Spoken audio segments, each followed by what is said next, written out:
So hello mga kaibon, so meron na naman tayong dito i-share sa inyo. So ayan mga kaibon,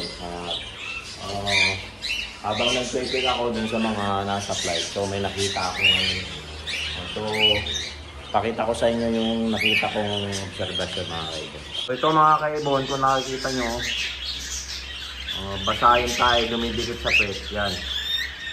Kunin nyo na agad yan mga kaibon. Pag mga ganyang bagay, meron siyang diarrhea. So, nagtatay yan mga kaibon. At ganyan yung balahibo niya.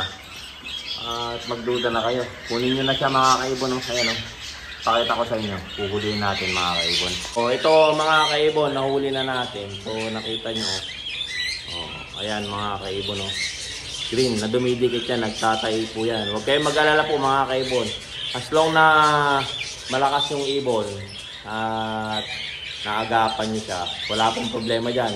Magtitake po siya ng antibiotic. Ang binibigay ko lang po dito ay Betracin Gold, saka dextrose powder, at yung uling. So ayan mga kaibon, may cause po yan, sipon.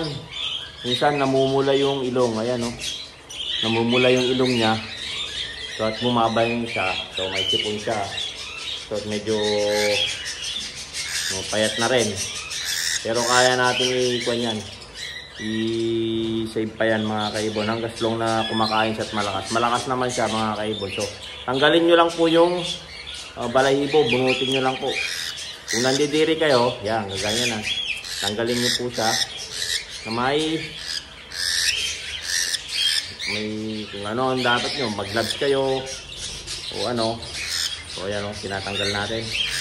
So, medyo buti napansin natin yan mga kaibon. Ngayon kasi yung panahon, init araw, init ulan. So ayan mga kaibon. Ganyan po yung cost niyan. So ayan, tanggal na po. So ayan mga kaibon, tanggal na. So medyo may sugat pa siya dahil doon nga sa basa nababad. So ayan, pero ganyan tanggalin niyo siya mga kaibon, then ilalagay natin sa pet. Dalawa to mga kaibon, yung isa emerald saka itong heavy pied na palo. So ayan, parehas pa namang hentong nakita ko ngayon. So ito na lang pinakita ko sa inyo. Separate niyo sila mga kaibon, lagay niyo sa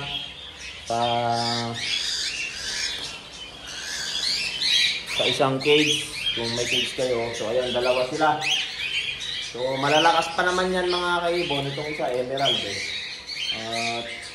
walang problema dyan. Habang kumakain sila, wala namang problema dyan mga kaibon. So ayan, ang gawin nyo lang 14 days na antibiotic.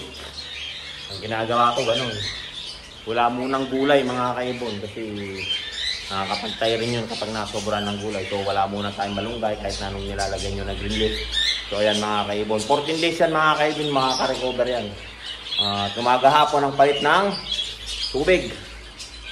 Palitan natin para refresh, kasi yung Betracin madaling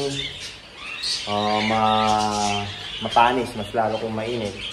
So palitan natin umaga sa kahapon. So tinatyaga ko yan sa akin mga kaibon, umaga nagpapalit ako, madalian lang, saka hapon na naman o gabi. So habang nagpapakain ako, so nag-check tayo, yun lang ang nakita natin mga kaibon.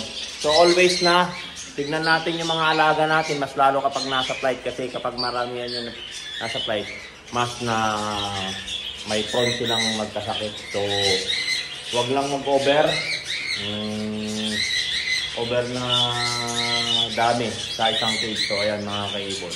So ayan mga kaibon, so na-share ko na naman po yung aking experience dito sa aking aviary. So sana makatulong po sa inyo. So don't forget to subscribe my YouTube channel, Warren Palakpak Kaibon, at ang aking Facebook page, Warren Palakpak Kaibon, at ang aking Facebook, paki-follow and share and like. So ayan, Warren Palakpak, Mr. Tigasin. So ayan mga kaibon, so hanggang sa muli, paalam!